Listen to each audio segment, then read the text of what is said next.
En cuanto al hardware utilizado para la construcción del robot, tenemos un motor de corriente continua, al cual le hemos puesto una rueda que es la carga, y además le hemos añadido un palillo en forma de aguja para poder ir midiendo los ángulos que vamos a ir dando con el PID de posición. El motor de corriente continua tiene acoplados una reductora y un encoder de efecto Hall que dan 494 pulsos por vuelta ambos. Además tenemos un puente en HL 298 y una fuente que son de 12 voltios. La fuente es lo que va conectado al motor a través de un puente en H y tenemos un Arduino.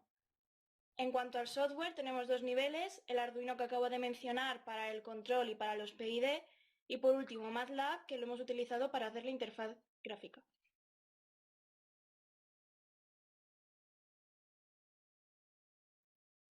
Lo primero a destacar es que se ha utilizado la herramienta System Identification de MATLAB para esta finalidad, utilizando como entrada el 50% de la tensión de mando. Por ello se ha obtenido una función de transferencia como la que vemos en pantalla, con un solo polo debido a las características del motor de continua utilizado y con una ganancia estática del 1,005.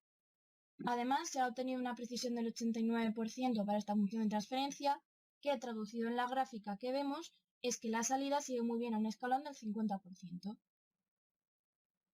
Para un valor negativo de esta tensión de entrada de mando, vemos que lo sigue peor debido a que nos hemos encontrado que nuestro motor para valores negativos de la velocidad se comporta peor que para valores positivos. Para una entrada del 10% vemos que también se comporta bastante mal y esto es debido a que para valores muy pequeños el motor no consigue girar, se queda parado, siendo muy inestable. Para un valor además negativo del menos 10% es incluso peor debido al comportamiento para valores negativos que se acaba de explicar.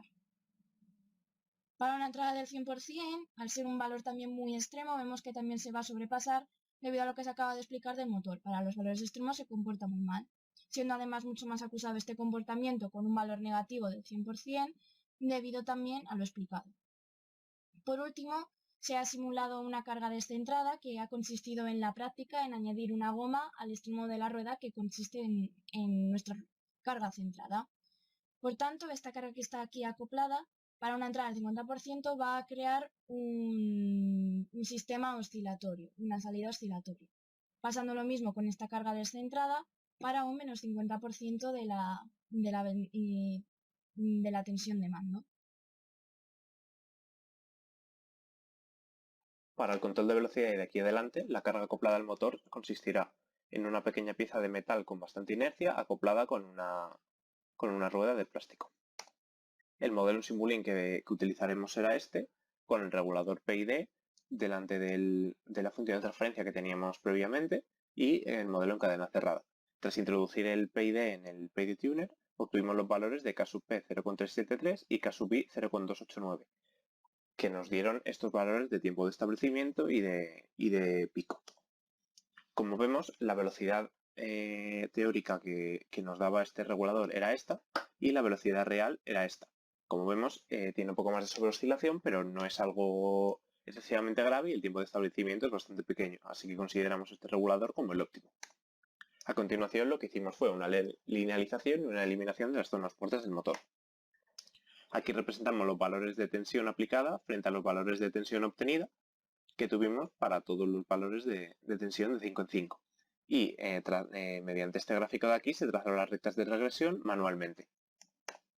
A continuación vemos el código de la linealización, que consistía básicamente en estas rectas de regresión introducidas a mano para los diversos valores que obtuvimos con la gráfica anterior. Y con este código se obtenía esta respuesta mediante una entrada de dientes de sierra de las RPM pedidas. Obteníamos una respuesta sin linealizar bastante mala, pero que al linealizarla ya obteníamos una respuesta mucho más lineal y mucho más acorde con lo que nosotros necesitamos. A continuación vemos el código PID en Arduino, que se puede parar el vídeo para consultar un poco mejor, pero que se ve que incluye un filtro anti-windup, que es básicamente limitar los valores máximos de la salida, con el outmax y el outmin. Entonces, los valores tras la linealización serían el K proporcional de 1 y K integral de 5,5, ligeramente diferentes de los de la versión sin linealizar. Como vemos, aparte de un PID, tenemos, como hemos explicado antes, el filtro anti-windup y la linealización. Y la respuesta para un escalón del 50% que equivalía a 60 RPM, sería esta, que la consideramos una respuesta bastante aceptable. Vamos a ver el funcionamiento del control de velocidad.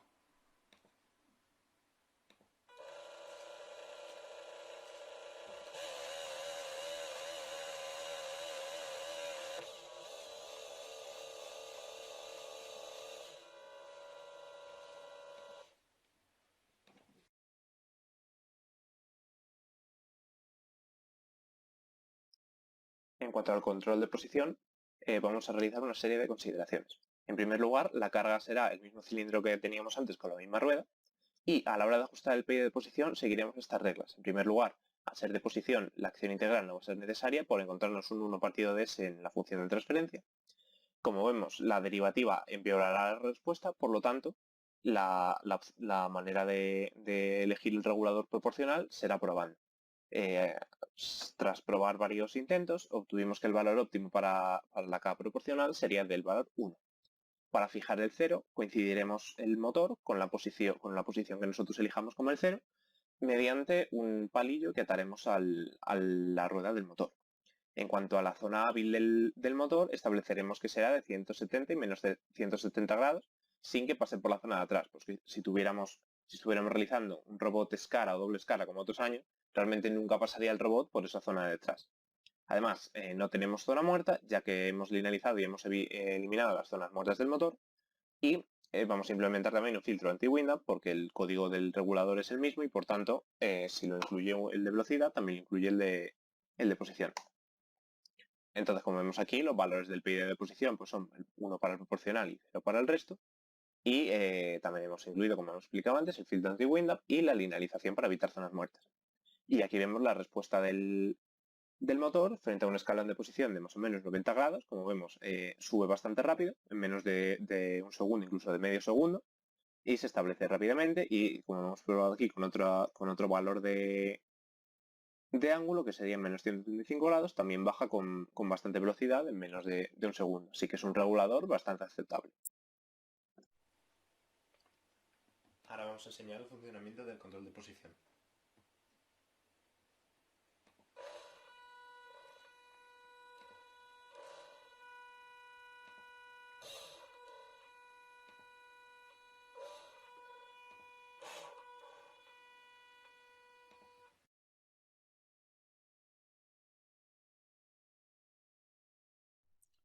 Vamos a comentar ahora la interfaz de control del motor en MATLAB. Arriba a la izquierda tenemos un bloque en gris llamado conexión con Arduino. Este bloque nos permite conectar Arduino con MATLAB, seleccionando el puerto y el baud rate. Tenemos un botón de conectar y desconectar. Justo debajo de esta tenemos un bloque de regulador PID de velocidad y un bloque de regulador PID de posición.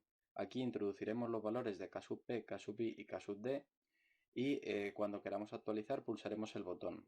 Asimismo tenemos un LED en rojo o en verde dependiendo del PID que esté activado.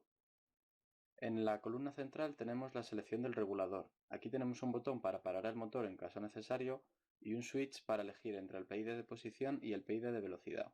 También tenemos un botón para almacenar datos recibidos desde Arduino en MATLAB. Justo debajo tenemos la referencia de velocidad y de posición. Referencia de velocidad en porcentaje de velocidad máxima de menos 100 a 100 y referencia de posición en ángulo de menos 150 a 150. A la derecha observamos tres gráficas, una del señal de control que obtenemos del PID, otra de la velocidad del motor con la evolución teórica y real de la velocidad del motor y otra con la posición del motor con la evolución teórica y real de la posición del motor. Estas gráficas solo se pintan dependiendo del PID que estemos seleccionando.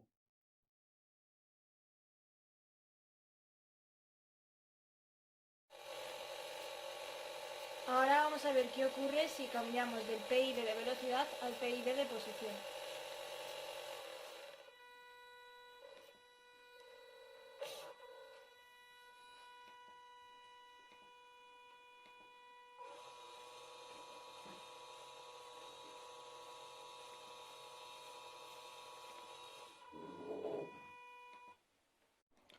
Vamos a ver el funcionamiento del control de velocidad.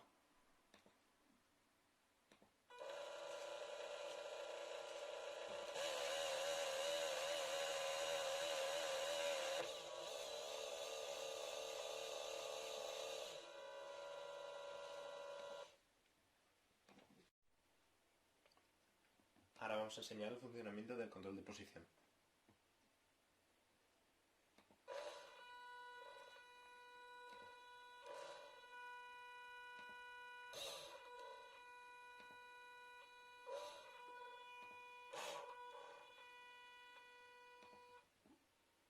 Vamos a ver ahora cómo influyen los parámetros del PID de posición.